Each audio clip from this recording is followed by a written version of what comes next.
Hey, what's going on, everybody? It's the same Leg here representing TeamJVS. Here you guys another movie review. This is Yorgos Lanthimos' new film, Bugonia. Bugonia, the best way I can kind of put it is you got two young men that are conspiracy theorists. They truly believe that not only do aliens live amongst us, but they are already amongst infiltrating our infrastructure. And there's this CEO that's a part of this technology company that they believe is an actual alien. Now, this CEO happens to be Emily Stone's character. Jesse Plemons plays the role of Teddy, and newcomer Aiden DeBellis plays the role of Don.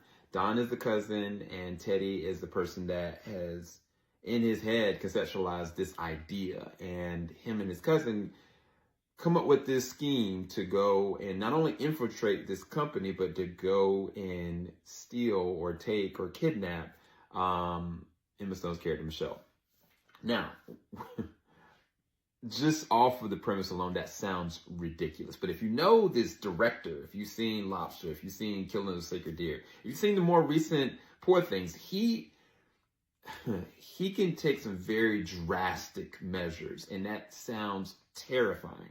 The thing I'll say with this film, there is a very interesting balance of tone. And a part of that is because you don't know what's really going on. You know that psychologically there's some very messed up things going on with certain characters in this film.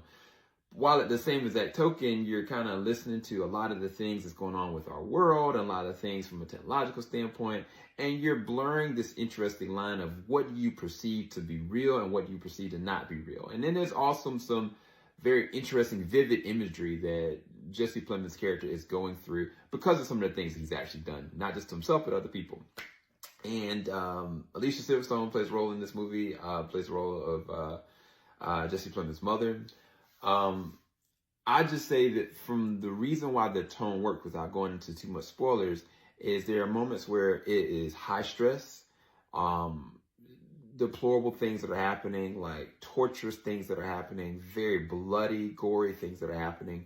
Then there are other moments where there's just a real calm conversation where you don't know how far the edge is going to go. You don't know if the conversation is going to go to a very moot point or a very dangerous one. There's a conversation that happens at a dinner table, and it's Emma Stone's character, Jesse Plemons' character, and they're literally table length apart from each other. But the conversation gets so heated and it gets really disheveled very quickly, and you don't know where it's going to go. So at moments it feels like a thriller as opposed to a kidnap story. And I think that from an acting standpoint, this is a very strong film. This is Jesse Plemons' movie in a lot of ways. Like, he is stealing a good measure of the show. I think when we get to the second to third act, like, I definitely think that Aiden and Emma are really honing it in very specific ways. But from the beginning all the way to the end, Jesse Plemons' character, you're always assessing his mental state. You're always assessing what's going on with him. And then the other underlying things are, you start to understand certain unpacking things about his history and his past and who he is and what he's had to go through. And you not just sympathize for him, but you understand that there are real layers to him as a character.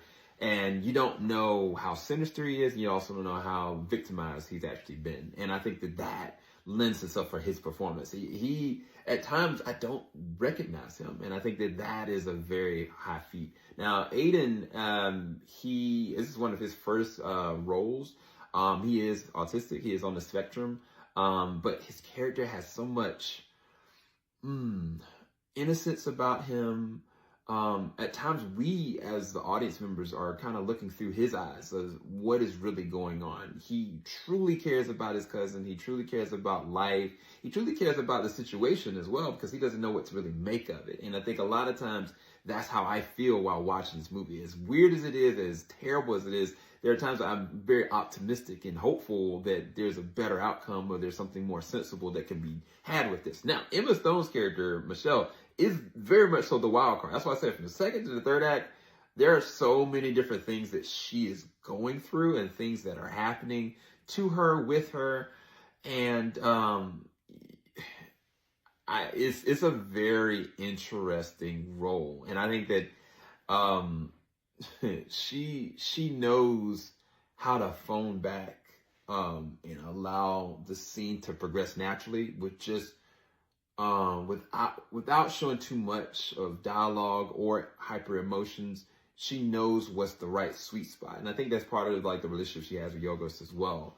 The thing I'll say about this is from a camera standpoint, like a lot of the shots, like specifically when you see like Jesse Plemons' character going and on his bike traveling, or when he's going to see bees, anytime he's not in the house, it feels terrifying. Every time he goes outside, you look at the outside world as a possible threat. And I know that sounds strange, but when you see the movie, especially if you go back and rewatch the movie, you'll understand. The other thing is this lends itself for rewatchability. If you go and watch this and you rewatch it again, you will see stuff that you missed the first time and certain things that happen. Like it is one of those movies that it does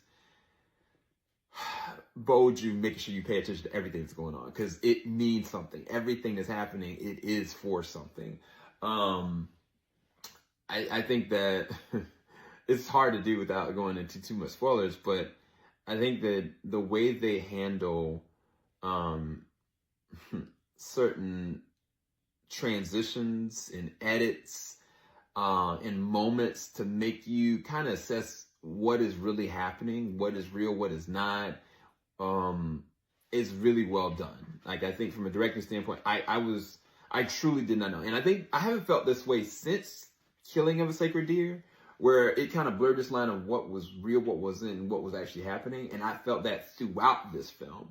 And the more the tension continued to get turned up, the notch get turned up, metaphorically speaking and literally speaking, you really are assessing what you're really watching. And it transitions to something that by the third act, I was creeped out, horrified, but very intrigued.